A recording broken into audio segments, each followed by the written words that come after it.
views and opinions expressed in this program are those of the participants and do not necessarily reflect the views of BronxNet or the program underwriters. Hi, everyone. Welcome to Mission BX. Mission BX is a collaboration between BronxNet TV and the Center for Bronx Nonprofits at Hostos Community College. And at Mission BX, we go in to see where the nonprofits live and to look at the wonderful work that we're doing. Now we're doing that remotely. And today we're going to be visiting with Christina Hanson, who is the executive director of POTS, part of the solution. And we'll see the work that Christina is doing to get the community through these very difficult times.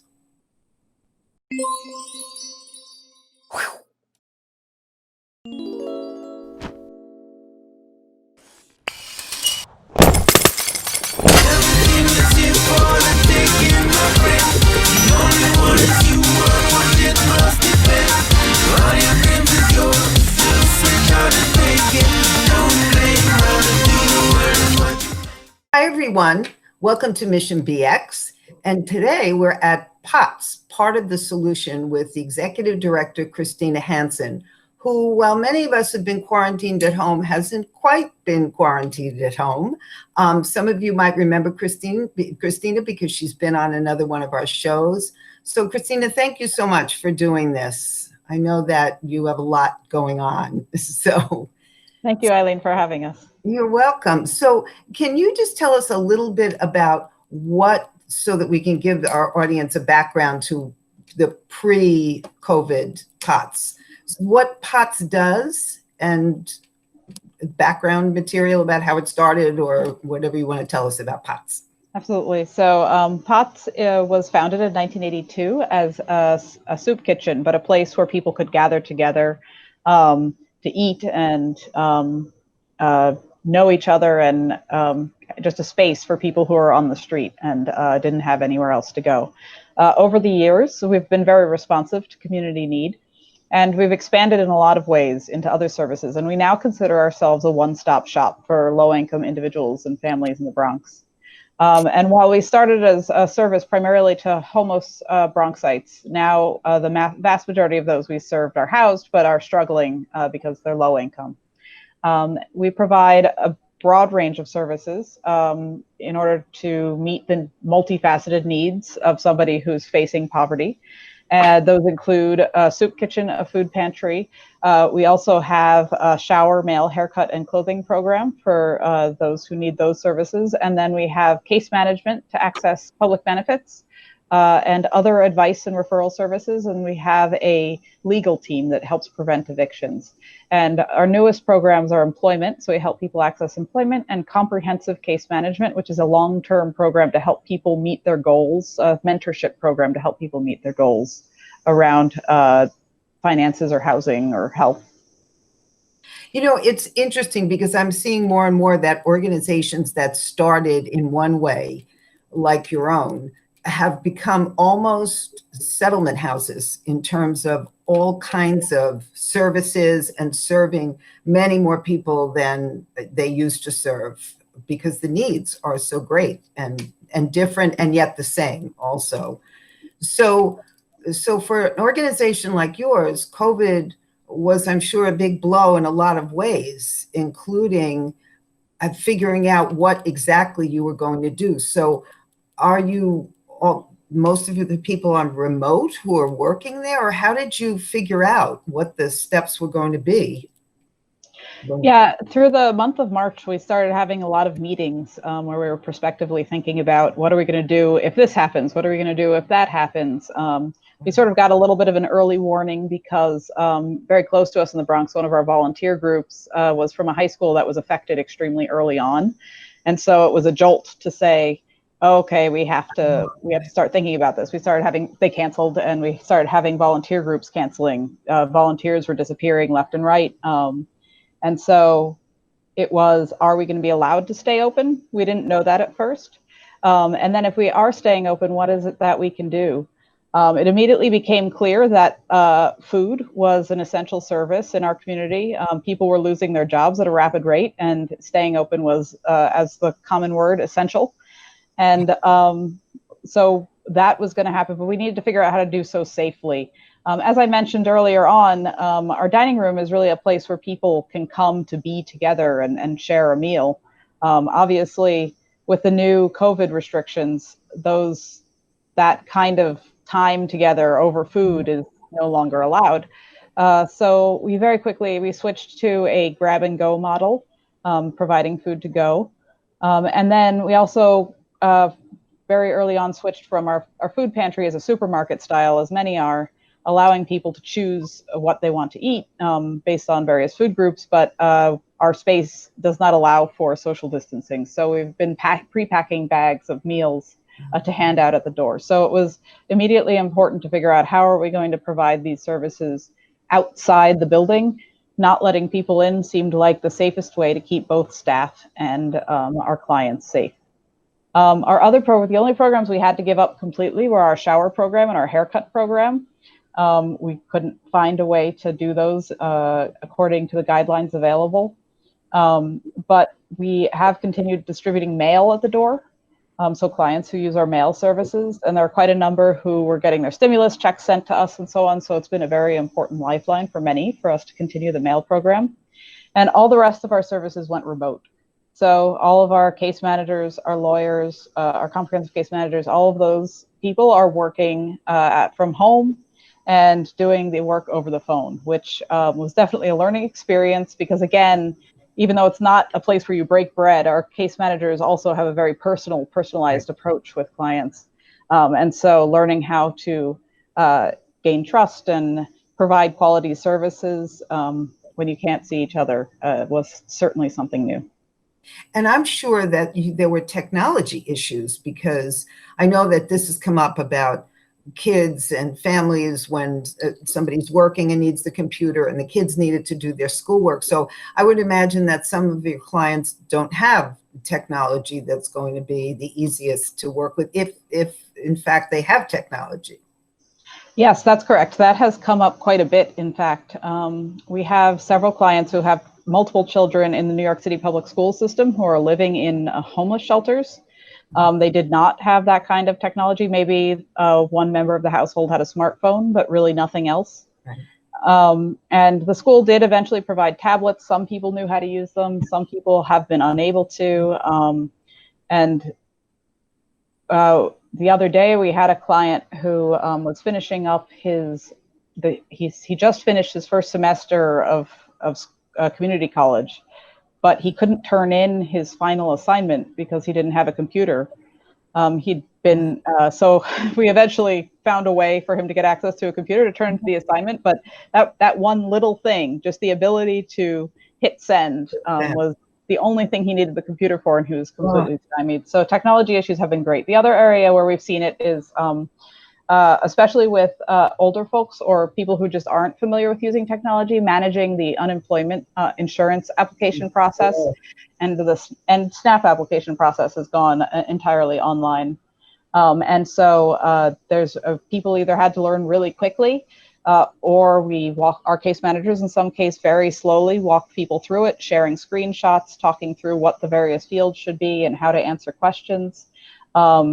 So the technology issue is real, and so it's come up in a number of different ways. We had one other client who showed up here and had been unable to pay their cell phone bill, and so had completely lost touch with the outside, essentially with society, because the only way you could contact them was through the cell phone and the internet on the cell phone, and so yes, it's certainly a problem.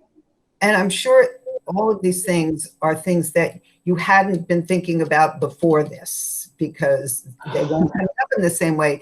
And I remember when we visited last time, your organization has such the feeling of family where everybody, when we came in, everybody wanted to talk to us and tell us about how wonderful it was. And so it's a huge loss emotionally, I would think, for a lot of people. And speaking of, have you had a lot of losses? Have people gotten the virus, and have you lost people? And so from a POP staff perspective, we've had a handful who fortunately weren't working off site at the time mostly, but who had the virus, 2 or 3. in some cases, we only found out after they got the serology test later on. Right. But generally speaking, we know a lot of people in our community have gotten the virus, and we of course do know of people who have died, which is really sad. The other thing that has happened for very low-income households who, when they get the virus, if they don't have community, perhaps a family is an immigrant family and the rest of their family is in another country, who can go out and get groceries for you and your children? How do you get those? And there are connections to be made with deliveries, but everything has friction. It takes a minute for this stuff to readjust. And so making sure that people have access to the food they need when they can't leave the house and are trying to honor the quarantine requirements. And it's definitely been a challenge for many. Yeah. And so what's a typical day like now?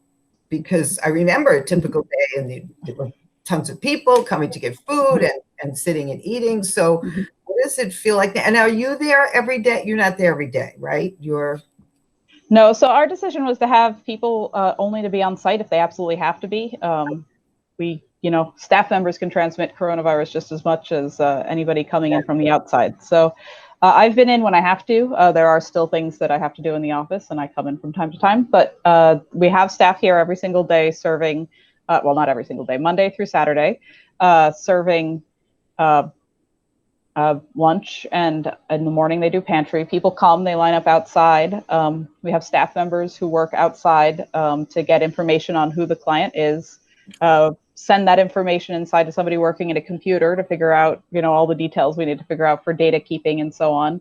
If people are new clients, we have a running list that is then shared with our case managers who are off-site, and every single person who's new gets a phone call to do an intake process, so that if, for example, many new clients are unfamiliar with the public benefit system, and so we can help them understand if they're eligible, what benefits they might need, and we can help them apply. And then there are people in the back just constantly bagging.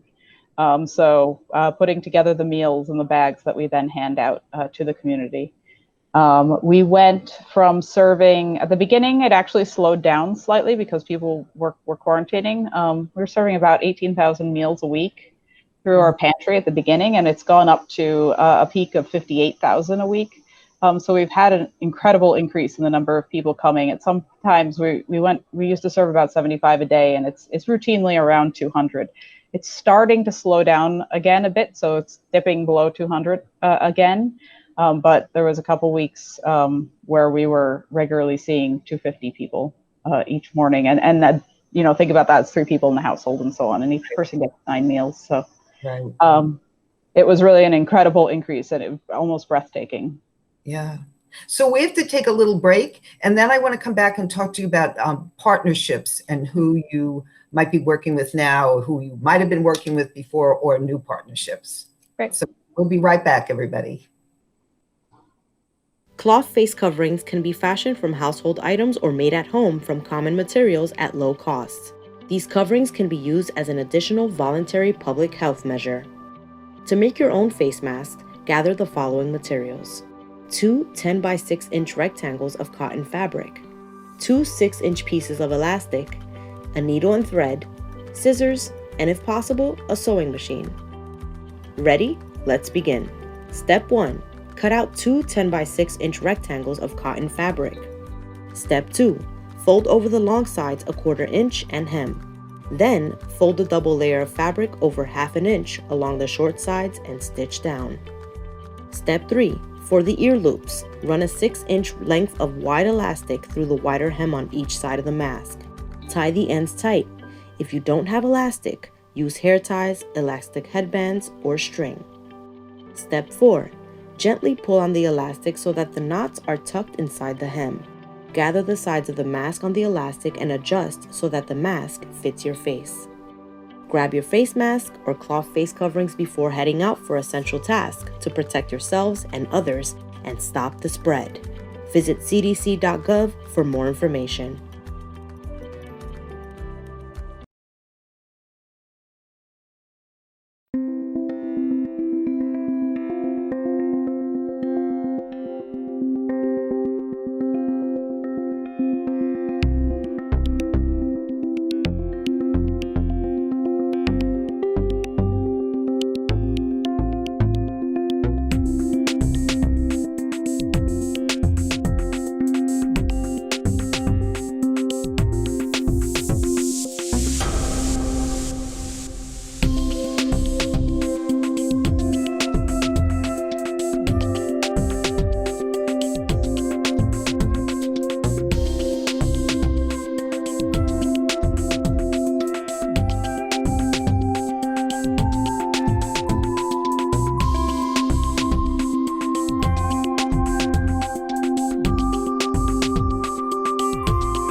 Welcome back, everyone. We're here with Christina Hanson from POTS, learning about how POTS went from a smallish number of meals a day, but still a lot, to an incredible number of meals a day being provided to people in the community. So you go from one number to a huge number. How does that work? How did you have partners? Did you have people who you could suddenly start working with? How did you make that happen?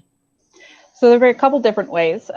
One, very early on, we were connected with World Central Kitchen, who's providing prepared meals. Chef champion, I call him. Absolutely. So we've been getting about 1,200 lunch meals every single day from them since the beginning of the pandemic.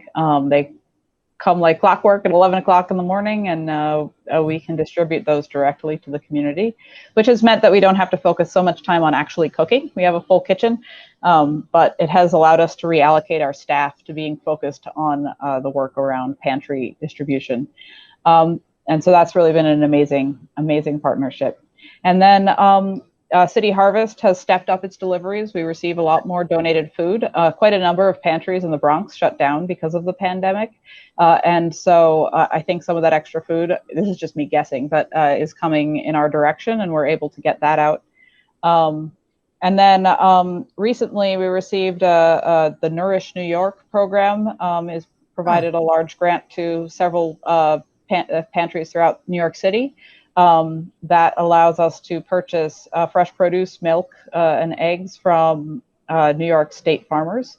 And so that has been a huge increase to our budget. And then finally, our funders, a lot of our usual funders really stepped up and gave extra grants to help us meet the need. And those grants helped us buy food. They helped us expand staff when we needed to because volunteers were reduced. They helped us be able to have the equipment around that we need, the safety equipment and so on. And they've helped us with funds that have been available to help provide grants to families to get them through the crisis for one reason or another. So all of those things have come together to allow us to have a really robust response to the crisis. Which is great. So have you seen your clients change in terms of who they are, what their lives are like? Are there people who wouldn't have had to deal with food insecurities because they had jobs that would have gotten them through this time, and so suddenly you're seeing more of those families? Yes, we have seen quite a number more of that type of family, people who live in the neighborhood, maybe knew POTS existed, but didn't think of it as a place that they needed to use, but found us because of lost jobs and lost wages during the crisis. Absolutely, we have seen more of that. And a community in particular that's needed our support has been those who are immigrants because they weren't eligible for the various stimulus payments given by the US government, and some of them may not have worked in jobs that allowed them to get access to unemployment insurance as well. And so we've had quite a number of immigrant households coming to us suddenly with nothing, and trying to figure out how to plot next steps, but who had been, working hard and making the rent and all of that stuff before. Right. And so, Christina, what do you see 6 months down the road? Do you see this having a huge impact on the services that you're giving out? And do you think that it will calm down? What's your sense of how this is going to move forward? I've been having a hard time predicting the future right now because every week seems to be something different. But we've been heartened to see that it does seem like the opening has brought at least some people are getting their employment back. And so hopefully that trend will continue. We don't anticipate that everything will be back to normal in a short period of time. Right now, we're really planning to have this increased load through the end of 2021. And the other issue that is just starting to come up is many families, say, for example, they had the extra unemployment or the federal stimulus check. Maybe if they lost their job, have been able to pay their very high New York City rents and there are eviction moratoriums and so on, but those are coming to an end. It's complicated. Some are coming to an end, some aren't, but basically people are going to be in a position where they're going to have to come up with rent, and if they don't get their jobs back, it's really going to put an extraordinary strain on that system. And if people can't make rent, they're more likely to come for food, just to try and make ends meet. So I don't think we're out of the woods yet. I do think it'll be a little bit better as businesses start to open. So I have a personal question to ask you. Sure. How do you balance the need that you see that you're trying to help with your family? You have one little one. I can't remember. I have two children, two young children. Yeah. So two young children, a family who are have their own needs, and then there's the you part. There's the taking care of yourself and taking care of your own health. So how do you even balance that? How does that work? So I would say for about 3 months, there was no real consideration of balance. It was just right. The wrong word. Right. Yeah.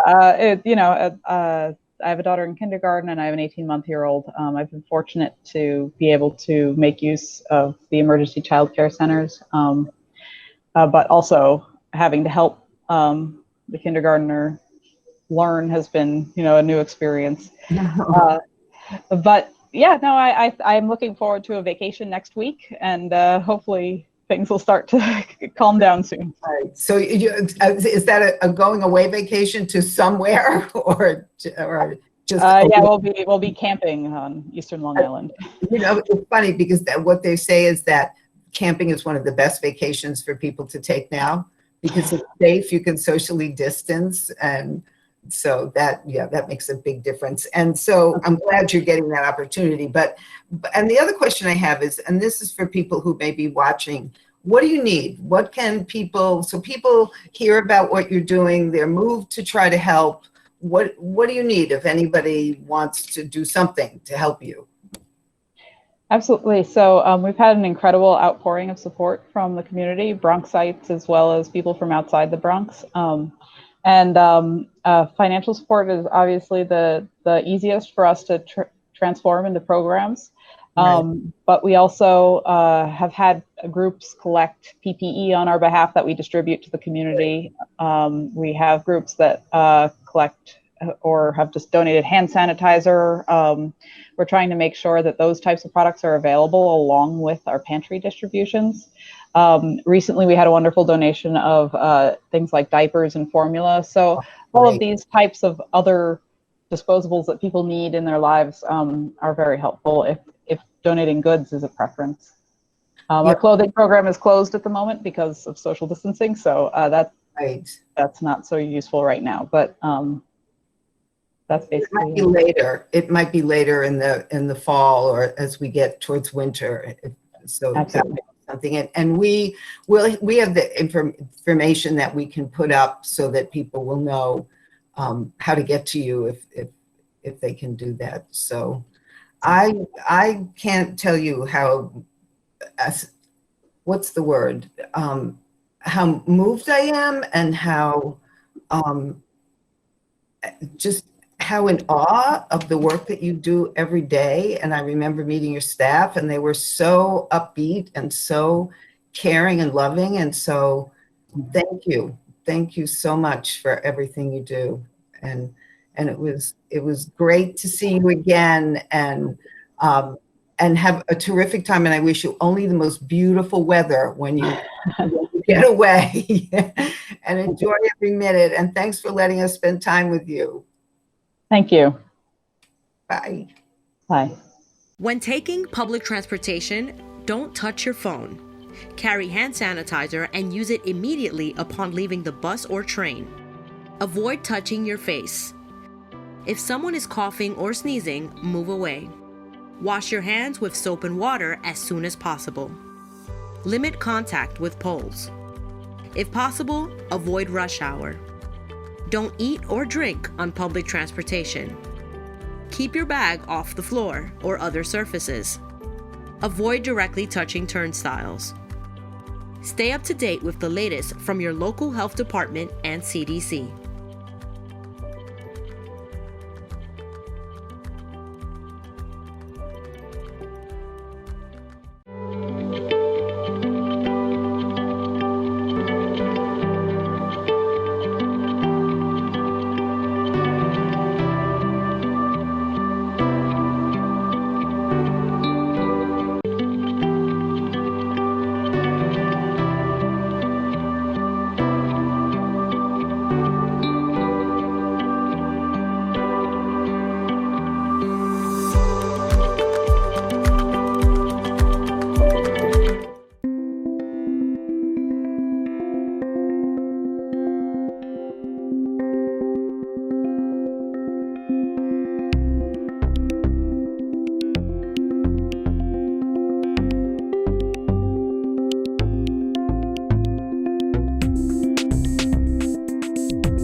I'm sorry, but that's all we have time for today. It really was wonderful to visit with Christina.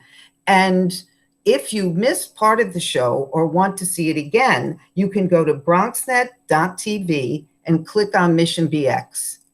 And we will see you again when we go to visit yet another wonderful nonprofits here in the Bronx.